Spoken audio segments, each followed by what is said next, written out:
Boa tarde, hoje é quinta-feira, dia 24 de abril e o Além do Poder já está no ar. No programa de hoje você confere: senadora Daniela Ribeiro se filia de volta ao Partido Progressistas. Pernambucano que mora na Paraíba deve assumir Ministério das Comunicações. E hoje eu recebo aqui nos estúdios a advogada Giovana Moura, que vai falar sobre o aumento no número de divórcios nos últimos anos. Fica comigo, Além do Poder começa agora.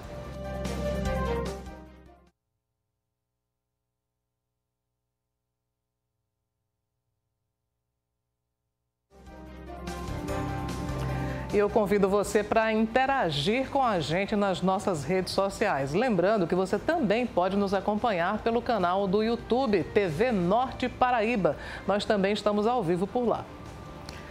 O Ministério Público de Contas pediu vistas no julgamento de indicação de Alana Galdino para a vaga de conselheira do Tribunal de Contas do Estado. O presidente Fábio Nogueira explicou que o motivo para suspender o julgamento é a necessidade de avaliar o mérito do processo, que é quando a corte começa a discutir se Alana atende ou não os requisitos para assumir a cadeira no tribunal. Vamos conferir. O fato é que a escolha de um membro do Tribunal de Contas, no caso da doutora Alana, da conselheira Alana, é competência do Poder Legislativo, é da Assembleia Legislativa.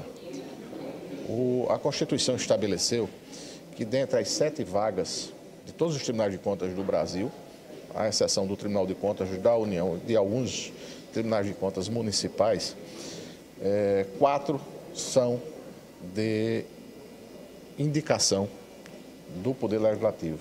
3 do governador do Estado. Dos 3, 2 oriundos da área técnica, ou seja, um do Ministério Público e outro dos auditores substitutos de conselheiro, apenas um de livre nomeação. Então, a escolha da conselheira, ela foi feita pelo Poder Legislativo da Paraíba. Foi referendada pelo chefe do Poder Executivo, o governador do Estado, porque se trata de um ato complexo. Ao Tribunal de Contas do Estado da Paraíba, resta apenas verificar requisitos objetivos. Quais são esses requisitos objetivos? Se ela apresenta todas as certidões negativas em relação a processos judiciais, enfim, isso foi apresentado. O mérito, se a escolha é boa ou não, não compete ao Tribunal de Contas do Estado da Paraíba. É preciso esclarecer isso, porque eu percebo que a sociedade, de forma muito legítima, né, mas até por desconhecimento, tenta atribuir à Corte de Contas a responsabilidade pela indicação ou pela nomeação de um conselheiro. Mas, na verdade, a escolha recai sobre o Poder Legislativo e é a forma, de fato, mais democrática. Por quê? Porque os membros do Poder Legislativo são a representação máxima da população. E a Constituição lhes deu, né, a missão, né, o direito de escolher aqueles que compõem as Cortes de Contas do Brasil. O engenheiro civil Frederico Siqueira Filho, atual presidente da Telebrás, é o nome cotado para assumir o comando do Ministério das Comunicações depois da recusa do deputado Pedro Lucas, do União Brasil, ao convite feito pelo presidente Lula. Natural de Pernambuco e morador de João Pessoa, Siqueira possui mais de 26 anos de experiência no setor de telecomunicações e tecnologia. Desde maio de 2023, ele comanda a Telebrás, indicado pelo então ministro das Comunicações, Juscelino Filho. A senadora Daniela Ribeiro foi filiada ontem ao Progressistas. Essa solenidade aconteceu na sede nacional do partido em Brasília e contou com a presença do presidente da sigla, o senador Ciro Nogueira, que é do Piauí, além do governador João Azevedo, do vice-governador Lucas Ribeiro, do prefeito Cícero Lucena e dos deputados federais Aguinaldo Ribeiro e também de prefeitos e vereadores paraibanos. Ao lado do prefeito Cícero Lucena, Daniela agradeceu por estar de volta ao partido e o prefeito de João Pessoa também comentou esse movimento. Vamos conferir. Alegria muito grande estar aqui com tantos amigos e amigas e a torcida que está muito bem. O meu prefeito, meu grande amigo, Cícero Lucena, que veio aqui prestigiar esse momento de criação aos quadros do Progressista. Então, me agradecendo a vocês, parabenizar, porque é referência a nossos progressistas através da sua atuação também em João Pessoa, e a gente fica muito feliz por isso, só torce, né, sempre, e com com a nossa parceria, que graças a Deus deu muito. Eu não consigo expressar em palavras a minha alegria, a minha felicidade e acolher Daniela como voltando ao PP, que na verdade ela foi para o partido com outra missão, mas o coração sempre foi progressista, sempre foi aliada e dentro de um projeto de garantir um futuro melhor para a Paraíba e, consequentemente, para todos os municípios. Então, para mim, é um momento muito especial. Na verdade, nunca achei que você tinha saído, tá? Mas agora, com a filiação, só vai reforçar esse nosso compromisso com o futuro da Paraíba. E aconteceu na manhã de hoje, no Tribunal de Contas do Estado, o pré-lançamento oficial do Pacto Paraibano pela Primeira Infância. O repórter Leandro Oliveira acompanhou o evento e traz agora mais detalhes para a gente. A iniciativa reúne representantes da sociedade civil, além também de especialistas e representantes do poder público com um único objetivo: fortalecer políticas públicas para o desenvolvimento de crianças de 0 a 6 anos em todo o estado. Ao meu lado, o presidente do Tribunal de Contas do Estado, Fábio Nogueira, para realmente desenvolver e fortalecer essas ações públicas. Como é que o TCE quer fazer isso na prática? Olha, esse é um grande esforço, um esforço que não pertence ao Tribunal de Contas do Estado, e sim a diversos atores públicos e privados. Nós vamos fazer um mutirão, um verdadeiro mutirão em prol da educação, com foco na primeira infância. Existem várias iniciativas que precisam ser articuladas e o Tribunal de Contas se propõe, ao lado dessas entidades que são signatárias desse projeto, a começar pelo Governo do Estado, através da Secretaria de Educação, de todos os 223 municípios da Paraíba, através também não só da Secretaria de Educação, mas da Secretaria de Saúde, da Secretaria de Ação Social, de entidades da sociedade civil, das universidades que formulam, que contribuem, que formulam projetos nesse sentido, o acompanhamento das metas, enfim. Então, penso que esse esforço coletivo ele irá proporcionar resultados significativos para a educação infantil no âmbito do estado da Paraíba. Vamos trabalhar com foco nessas metas, nesses objetivos, em cima dos eixos que serão elaborados para que possamos melhorar o cenário, a radiografia da primeira infância no âmbito do estado da Paraíba. E antes de começar a nossa entrevista, eu tenho um recado para você. Pare de se preocupar com cobranças e ameaças de busca e apreensão. É hora de retomar o controle da sua vida financeira. Resolva suas dívidas de forma inteligente com a Infinity Consumidor. Com mais de 45 anos de experiência, a Infinity é especialista em negociações bancárias e já ajudou milhares de pessoas a reduzir e quitar suas dívidas, seja de carro, de moto, cartão de crédito ou cheque especial. Você reduz em até 95% a sua dívida.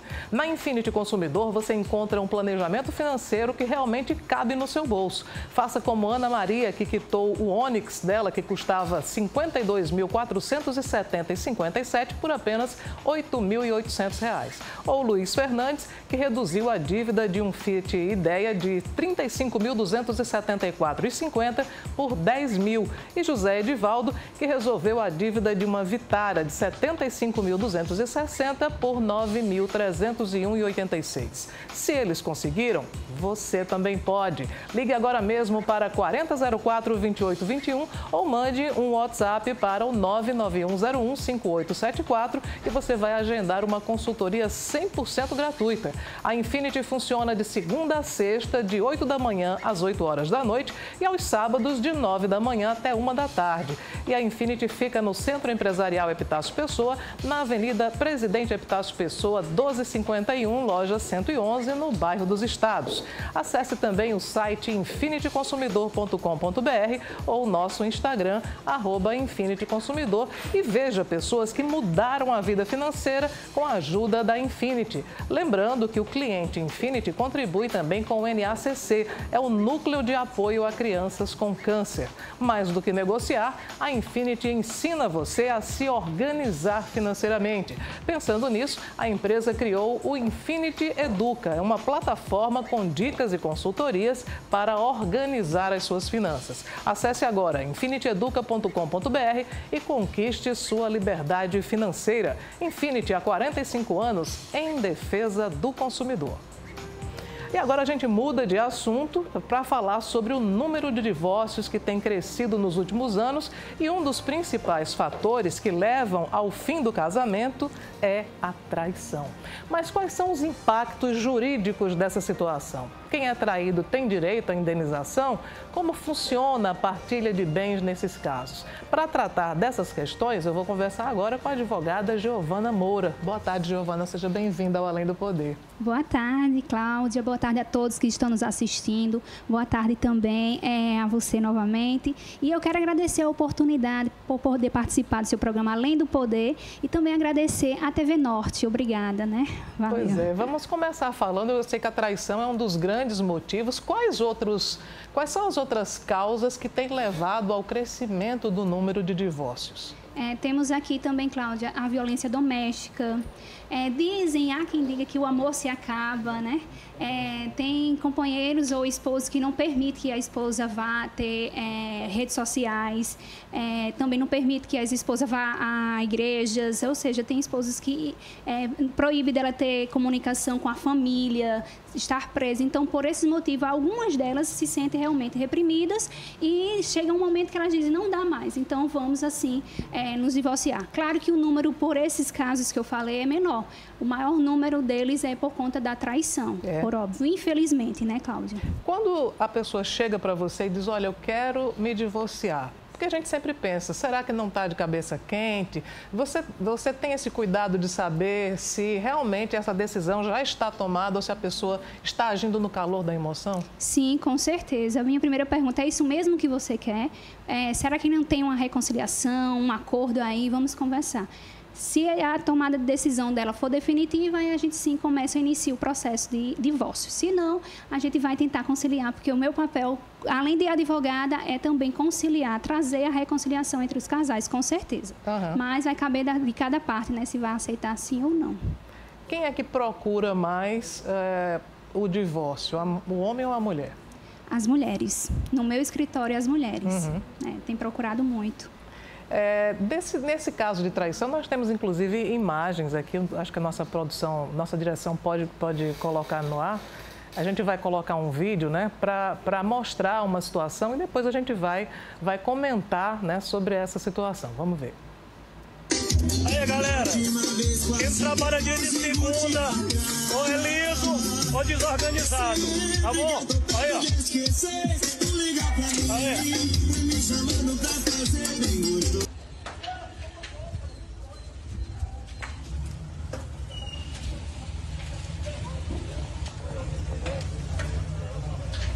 Bom, nesse caso aí, o marido estava com outras mulheres e acabou, por causa da traição, a mulher se irritou e tocou fogo no carro dele, né? Foi uma forma de se vingar, né? Acredito eu. Aí cabe a indenização por duas partes.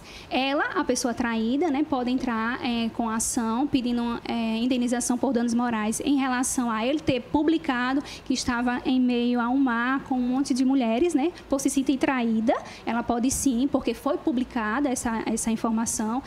O constrangimento, a traição não foi só para ela, foi para público, entendeu? Então, ela pode requerer, sim, com certeza, o danos morais, bem como ele pode requerer também, a pessoa que traiu, pode sim requerer danos morais em busca dela, da pessoa traída, porque ela fez isso, né? Ela botou fogo, ateou fogo na oficina dele e queimou os carros dele, também como dos outros clientes dele. Então, ele pode requerer aí danos morais, né, dela, porque ela publicou isso por conta de uma forma de se vingar, bem como também ele pode requerer danos materiais, com certeza. Agora, no caso, enfim, claro que a traição, ninguém gosta de sofrer traição, mas acredito eu que nada justifica a violência, por exemplo, até a fogo ao carro ou causar outros danos, até partir para a violência física. A pessoa que, na verdade, que sofre o prejuízo ou a violência física, tem razão, não tem? Tem sim, com certeza. De fato, nada justifica e, assim, é um meio, uma forma de ato de vingança, porém, não trazendo juízo de valor, não trazendo juízo de valor, ela pode sim também responder por um crime. Por que não? Sim, com certeza. Porque a traição é um comportamento reprovável, mas não é um crime, né? Isso, não é um crime mais. A partir do Código Civil 2002, passou a não ser mais crime, certo? Apenas pode requerer, e apenas então somente o dano moral, somente isso em relação ao divórcio, em relação à guarda, família, está separado, não tem nada a ver, não se envolve, mas pode se tornar o que ela fez, sim, trazer para um crime, com certeza. Pois é. Então vamos ver, tem mais um vídeo? Vamos ver mais um vídeo e em seguida a Giovana comenta. Para a gente ver, é outro tipo de vingança que também traz um prejuízo, né, para o dono do carro. E esse também tem direito à indenização? Tem sim, tem direito. Aí, no caso, ele, a pessoa que traiu, o infiel, que pode judicializar uma ação na esfera civil, na vara comum civil, requerendo danos morais por conta disso, porque ela foi e publicou, né, tentou humilhar, tentou trazer à baila constrangê-lo de forma pública, trazendo assim o caráter dele, a dignidade dele. Então, ela trouxe em xeque essa situação. Então, ela pode sim ser responsabilizada por danos morais, bem como danos materiais também, para fins de colocar, vai ter que pintar o carro novamente, né? Trazer o carro novamente aí para ele. Então, atenção para quem fica de cabeça muito quente, esfria a cabeça, porque além da traição, você vai ter um prejuízo também e vai ter que responder na justiça. Nós vamos agora para um rápido intervalo, mas não saia daí que a gente volta já. Eu vou querer saber também se divórcio demora muito ou se atualmente é mais rápido. A gente volta já.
Já estamos de volta e nós vamos aproveitar e conferir agora com o Chico Paraíba as promoções do Armazém Paraíba que ninguém faz igual.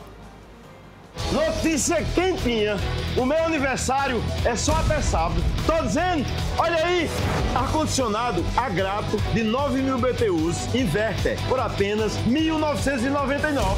Tem esse smartphone A05S por apenas R$ 799 em 10 vezes sem juros. Ventilador de 30 centímetros por apenas R$ 99,90. É só até sábado no Armazém Paraíba. Tô dizendo, é isso mesmo. É isso mesmo, como o Armazém Paraíba, ninguém faz igual. E para aproveitar, você aponta a câmera do celular para o QR Code, baixa já o aplicativo e o contato do Armazém é o 32225000, que é, você já sabe, o zap mais fácil do Brasil. E o Instagram é o @ArmazémPB. Nós voltamos a conversar com Giovana Moura, nós estamos tratando sobre divórcios e no bloco anterior nós mostramos duas situações. Uma que o carro foi queimado, a outra que o carro foi completamente pichado por duas mulheres que estavam inconformadas, irritadíssimas com a traição. Nesse caso foram mulheres, mas a gente sabe que muitos homens também têm atitudes normalmente violentas, né? Que vão além, quer dizer, queimar o carro foi também uma violência. Mas estou falando de violência física, né? Normalmente os homens, quando reagem a uma traição, isso vem de uma forma física, né, Giovana? Exatamente. Eles não se conformam, né? Aí a primeira coisa que eles fazem, infelizmente, é tratar com violência física, principalmente. E até mesmo, infelizmente, feminicídio, né? Matar, chegar a matar. Eles não se conformam e as mulheres já têm... Umas têm que chegar a esse ponto, né? De queimar até a fogo, outras de pichar, enfim, uma forma de se vingar. Mas, em sua grande maioria, com certeza, as mulheres são mais retaliadas, com medo de chegar a ser falecida, enfim, aí realmente tem medo desse problema aí. E o cerne da questão aqui é demonstrar que ser traída não dá, ser traída ou ser traído não dá a ninguém o direito de agredir o outro ou depredar o patrimônio do outro, né? Isso aí é um crime que vai ser punido pela justiça, com certeza. Com certeza, realmente não dá direito nenhum. Infelizmente sofreu, né? É vítima de uma traição. Divorciar é o primeiro passo, claro, porque há quem também perdoe, né? Com certeza. Sim, mas claro, primeiro passo, isso é uma opção, é uma opção de cada pessoa. Porém, a primeira coisa é se divorciar e pronto, acobertar. Se a pessoa que foi infiel trair e publicar, humilhar, constranger publicamente, aí sim cabe apenas e tão somente danos morais. Mas afora isso, não tem o que ser feito para não causar um caso, podendo responder um crime, com certeza, como esses dois casos citados aqui. Esses dois casos, você estava me dizendo que são recentes. E aí tem muita gente comentando. As pessoas que ficam incitando esse movimento de briga entre o casal, essas pessoas podem responder também? Com certeza pode responder. Cuidado, vocês que comentam aí, fazem comentários vexatórios, constrangedores, humilhantes. Vocês podem ser notificados com a ação por danos morais. Pode responder sim, pagar danos morais por conta de comentários desnecessários e vexatórios. Muito bem, eu queria saber agora sobre o processo de divórcio em si.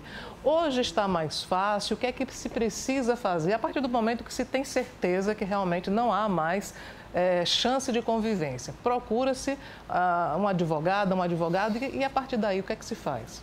Pronto, temos aqui a situação. Basta que um apenas queira o divórcio. Não precisa o outro dizer, eu quero divorciar, o outro dizer, não quero, não vou assinar. Não precisa mais dos dois, do consentimento dos dois. Basta o desejo de apenas um das partes. Então, uma pessoa vai, procura para se divorciar e diz, olha, o meu marido não quer, a título de exemplo, não quer se divorciar, não quer assinar, não quer ir no cartório nem para a justiça. O que é que eu faço? Não tem problema não. Não vai poder ser no cartório esse tipo de divórcio, vai ter que ser na justiça, que o juiz vai assinar por ele e você se separava normalmente, com todos os seus direitos, metade para cada, 50% para cada.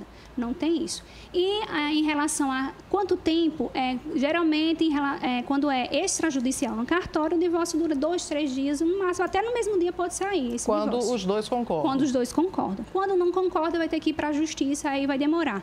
Vai ter bens para partilhar, vai ter guarda para regulamentar, vai ter regulamentação de visita, vai ter alimentos. O que vai se tratar? Vai ser só apenas o divórcio e depois vai uma futura aí sobre partilha? Como é que vai ficar? Então, a depender de cada caso, o juiz vai ter o seu caso em específico e vai sentenciar. E aí demora de 1 a 2 anos, mais ou menos, quando é na justiça. E os custos do divórcio, como é que são? Os custos são bem carinhos mesmo, até porque envolve bens, aí tem impostos para pagar, e entre outros.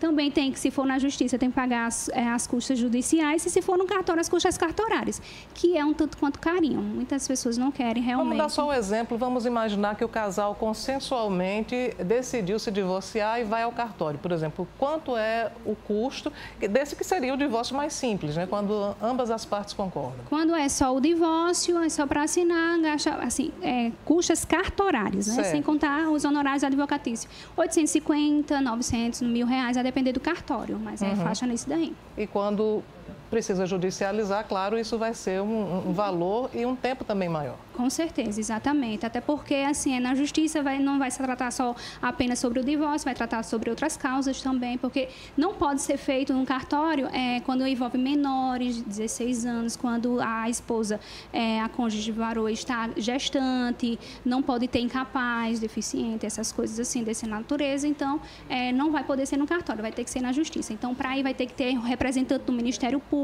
vai ter que participar dessa causa para envolver e regulamentar os direitos dos menores envolvidos, dos incapazes. Então, tem que ter a presença do Ministério Público. Então, por isso demora-se mais. Sim. Por isso também é tanto mais caro, porque também tem que pagar as custas processuais. É nessa natureza. Ainda falando sobre valores, você falou há pouco que quando há o divórcio, há uma divisão dos bens. Normalmente, ou sempre, é 50% dos bens do casal que ficam divididos? Como é que se faz essa divisão? E também imaginando que tanto a mulher quanto o homem já podem entrar nesse casamento com bens pré-adquiridos. Isso. Aí a gente tem que levar em consideração o regime de bens, certo? E, para além disso, do regime de bens, tem que saber quais são os bens particulares anteriores à união estável ou o casamento e os bens que construíram durante o casamento e os bens que construíram após também no divórcio, se vai realmente fazer parte sim ou não, que é o caso da comunhão universal de bens. É aquele regime adotado no ato do casamento, que se adotar esse regime, todos os bens adquiridos antes, durante e após, até inclusive do divórcio, vai ter que fazer parte sim da partilha. Isso se for comunhão total. Se for da comunhão universal de bens, tá. Exatamente. E no caso da comunhão parcial é sempre 50% para cada. Agora só vai partilhar os bens que adquiriram durante a constância da união estável. Se foi durante da união ou do casamento, aí sim vai ser partilhado na proporção de 50% para cada. O que adquiriu antes é só do bem particular, é só de uma das partes. Se adquiriu durante, todos os bens adquiridos durante o casamento vai ser sim partilhado na proporção de 50% para cada. No caso de haver filhos, né, a questão de violência, ela conta para o juiz atender, por exemplo, o pai agrediu a mãe. Essa questão de violência conta para que o juiz, por exemplo, prefira deixar os filhos com a mãe? Na verdade, ele quase sempre prefere, né? Isso, exatamente. Sim, influencia sim, certo? Por ser assim, o pai também é agressivo só com a mãe ou com os filhos também? Vai ter que fazer um estudo social, vai ter que ter um psicólogo, vai ter acompanhado com o NAPEM, que é um estudo social, para realmente saber se ele tem a capacidade de ter a guarda. Essa guarda pode ser unilateral, pode ser compartilhada, mas geralmente é uma guarda compartilhada, os dois, o casal com os mesmos direitos, obrigações e responsabilidades para com seus filhos, e aí o juiz tende a julgar nessa natureza, guarda compartilhada, para os dois terem os mesmos direitos. Mas a residência fixa vai ficar com quem? Com a mãe ou com o pai? Geralmente, em grande maioria, fica com as mães. Ok. Giovana, o assunto rende bastante, mas a gente está com o tempo esgotado. Eu queria te agradecer pela tua presença falando sobre esse assunto que é tão instigante. Muito obrigada, eu que agradeço a rica oportunidade, a TV Norte, como eu disse, o seu programa Além do Poder, e até uma próxima. Muito obrigada. Até uma próxima. Bom, Além do Poder vai ficando por aqui e deixa eu mostrar para vocês o meu look de hoje. Estou vestindo moda colmeia e você pode conferir essa e muitas outras tendências no Instagram, @modacolmeia, ou acessa esse QR Code que está aparecendo aqui na tela, que também tem o WhatsApp para as lojas de João Pessoa e de Campina Grande.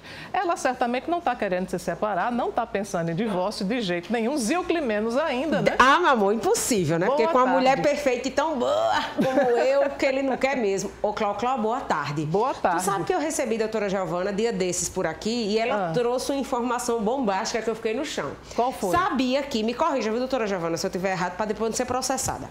Se o homem mexer no celular da mulher, ele pode ser processado. Mas se a mulher olhar o celular do homem, é tudo bem. Ah, é? Eu fiquei no chão, minha filha. Então tá todo mundo liberado para dar uma olhadinha, só para conferir. Não, eu acho que isso não é bom não, que é melhor não saber das coisas, viu, Cláudia? Quando a pessoa